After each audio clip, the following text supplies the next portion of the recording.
ನಾವು ಇಲ್ಲೇ ಇದ್ದು ಇಲ್ಲಿಂದ ಕಲಿಬೇಕು. ಆದ್ರೆ ಅವ್ರಿಗೆ 20 ವರ್ಷ 30 ವರ್ಷ ಆಗಿ ಬಂದಿದೆ, ಅವ್ರು ಯಾಕೆ ಇಲ್ಲಿ ಕಲಿಯೋದಿಲ್ಲ? ಇದೆಲ್ಲ ದುರುಪಯೋಗ ಮಾಡಿ. ನಾವು ಕರ್ನಾಟಕದಾಗಿದ್ದು ನಾವಿನ್ನ ಬೇರೆ ಕಡೆ ಹೋಗಿಲ್ಲ. UP, ಛತ್ತೀಸ್ಗಢ, ಬಿಹಾರ್, ಮಹಾರಾಷ್ಟ್ರ, ಡೆಲ್ಲಿಯಲ್ಲಿ ಹೋಗಿಲ್ಲ.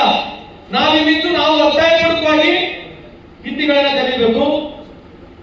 ಈ ವ್ಯವಸ್ಥೆ ಇಂಡೈರೆಕ್ಟ್ ಆಗಿ ರೀಚ್ ಮಾಡತಕ್ಕಂಥ ಕೆಲಸ ನಡೀತಾ ಇದೆ. ಕನ್ನಡಪರ ಸಂಘಟನೆಗಳು ಈ ವಿಚಾರಗಳನ್ನ ಇಡೀ ರಾಜ್ಯಕ್ಕೂ ಒಯ್ಯಬೇಕು. ಆಯ್ತು, ಈ ವರ್ಷ ನಾವು ಇವತ್ತು ಕಾರ್ಯಕ್ರಮ ಮಾಡಿದ್ವಿ.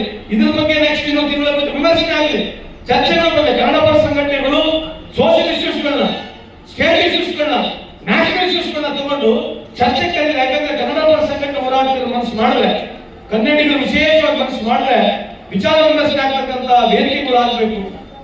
ಒಳ್ಳೆ ಒಳ್ಳೆ ವಿಚಾರಗಳ ಬಗ್ಗೆ ಮಾತನಾಡಬೇಕು, ಬಯೋಟೆಕ್ನಾಲಜಿ ಬಗ್ಗೆ ಮಾತನಾಡಬೇಕು, ಅಗ್ರಿಕಲ್ಚರ್ ಫಾರ್ಮಿಂಗ್ ಬಗ್ಗೆ ಮಾತನಾಡಬೇಕು. ಇದ್ರ ಬಗ್ಗೆ ಒಂದು ಪ್ಲಾಟ್ಫಾರ್ಮ್ ತಮ್ಮ ಮುಖಾಂತರ ತಲೆಗಟ್ಟಿಗೆ ಪ್ರಾರಂಭ ಆಗಲಿ.